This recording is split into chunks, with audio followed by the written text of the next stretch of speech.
Welcome to the Real News Network. I'm Jessel Noor in Baltimore. This is part 2 of our conversation with Gilbert Achcar. We reached him soon after the news that the Egyptian army had ousted President Morsi out of power in a military coup had come down. Gilbert Achcar is a professor at the School of Oriental and African Studies at the University of London. His books include The Clash of Barbarisms, The Making of the New World Disorder, which is published in 13 languages, Perilous Power, The Middle East and U.S. Foreign Policy, co-authored with Noam Chomsky, the critically acclaimed The Arabs and the Holocaust, The Arab-Israeli War of Narratives, and most recently, The People Want a Radical Exploration of the Arab Uprising. Thank you so much for joining us. Thank you. Nice to talk to you. What is the role of the United States in all of this? I mean, they were perfectly happy supporting Mubarak for decades with the military in power. But what role have they played in this situation, and what role might the U.S. play moving forward? The opposition movement in Egypt, the opposition to Morsi, had the strong conviction that Washington was backing Morsi. And indeed, there were many signs showing Washington support to Morsi, indeed. Warnings against a military coup, warnings against the intervention by the military, insistence on the necessity to follow the constitutional way and not any disruption of the constitutional way, although the constitution, the present constitution, is very much disputed in its legitimacy. I mean, now this huge movement does not recognize this constitution as legitimate, but as something imposed by the Muslim Brotherhood. The U.S. ambassador in Cairo at the beginning of the mobilizations against Morsi made a statement saying that they are detrimental to the economy of the country. I mean, that appeared as a blatant statement of support to Morsi.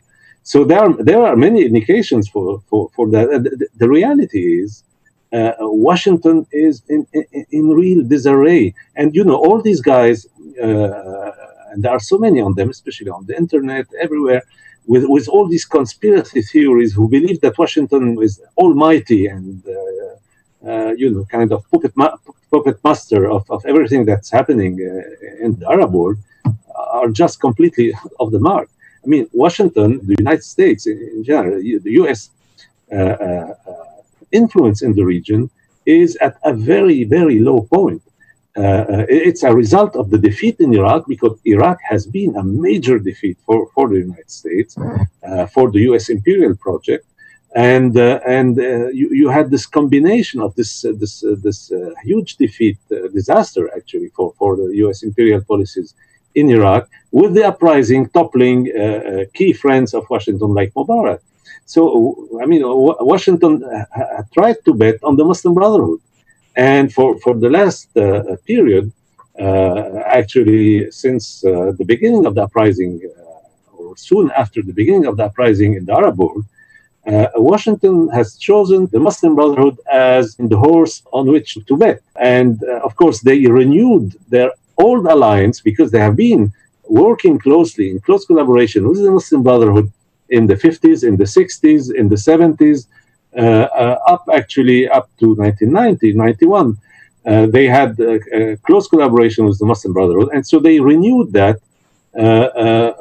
believing that, well, okay, in the present conditions in the Arab world, with all this mass mobilization, which is the major the major outcome, the major, if you want, development of everything that has been happening since December 2010, January 2011, they believe that, well, now they need allies with a real popular base, with a real popular organization. And, of course, the only ones who correspond to this definition and are willing to collaborate and cooperate with Washington are the Muslim Brotherhood. And they did so, and they are doing so.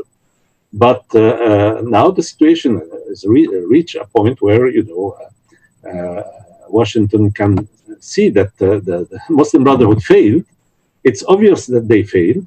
So even from the point of view of Washington, betting on them is no longer possible. They failed in re-establishing law and order, if you want, in Egypt. They failed in controlling the situation. And of course, the major ally of Washington in Egypt is the army. I mean, the army has very close ties with Washington. It is funded by Washington to a certain extent. I mean, but the bulk of U.S. Funding to Egypt, which is second only to U.S. funding to Israel, goes to the army. This generation of military officers have all been trained in by the United States. They have been into military maneuvers and all that. So the army is very closely linked to Washington, and of course, I mean, you can't expect Washington to take a position against the army. They will have to get into some conciliatory, I guess, stand. But the key point is that they are not running the show, and anyone believing that they are running the show is just, as I said, off the mark. Now, can you share some more of your thoughts about what may come next for Egypt? Mohammed al-Baradei is an opposition figure who was among the leaders that met with the army today. It appears that leaders of labor unions did not meet with the army. Can you talk about the possible implications of that? And finally, do you feel that because of this crisis that's emerged with the leadership of the Muslim Brotherhood in power, do you feel that if there was another election, the Muslim Brotherhood would not win? Yeah, well, I'll start with the last point. No, I can't see how the Muslim Brotherhood could win an election now. I mean, the next election will be a presidential one, according to the statement by the military, the commander-in-chief, his speech. Now, if Morsi, I mean, if you look at what happened in the previous election, Morsi was elected in the second round thanks to votes which were not pro-Morsi but anti-Shafiq, the other candidate, which is the former and ex-military man, and regarded as a representative of the continuity of the Mubarak regime. So even then, Morsi in the first round got only 25%, and I very much doubt that the Muslim Brotherhood would get now again even that 25% of the vote. So no, I don't think this is really possible. Not to mention the fact that I mean, I can hardly imagine the army organizing elections to get Morsi back, or the equivalent of Morsi back in power. So this is rather very much unlikely to say the least. Now, what will happen? I mean, that's precisely what I was hinting at when I was mentioning this issue of the Nasserite candidate. So, will this kind of heterogeneous opposition front, will they go together in the election with one candidate? And well, if that happens, this candidate won't be the Nasserite one, but will be someone like Baradei or something like that, a liberal.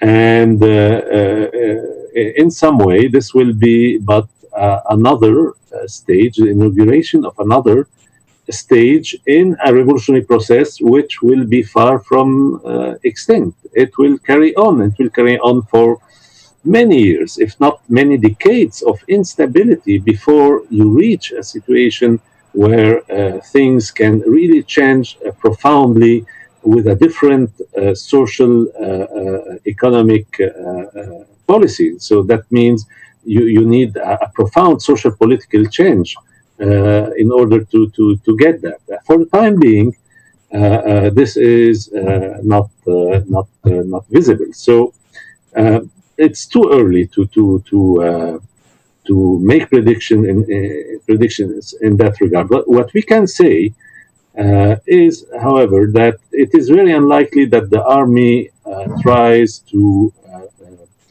repeat what it did after the previous coup of 11th of February 2011, when you had, in the same way, I mean, the army pushing Mubarak out of power. Now they are doing that with Morsi. Now, the first time they presided over the country for until the election of Morsi for a long time. I can hardly imagine them doing the same because they understood that this is detrimental to them, and that actually today power in Egypt is a hot potato. It is, I mean, who is very willing, to face all the problems that we'll be facing, not least of them the fact that the Muslim Brotherhood now, we'll see what will happen, but if they are just subdued, if they are just if they just capitulate, they will do that with a huge resentment, and there will be a lot of opposition to whatever comes next from the Islamic circles. And on the other hand, you have a terribly bad economic situation, extremely worrying. The country is on the brink of bankruptcy. It's on the brink of a deep economic disaster, and the only policy put forward from the broad array of forces that goes from Morsi to Baradei through the military, etc., are the same neoliberal policies, which the IMF is promoting in Egypt.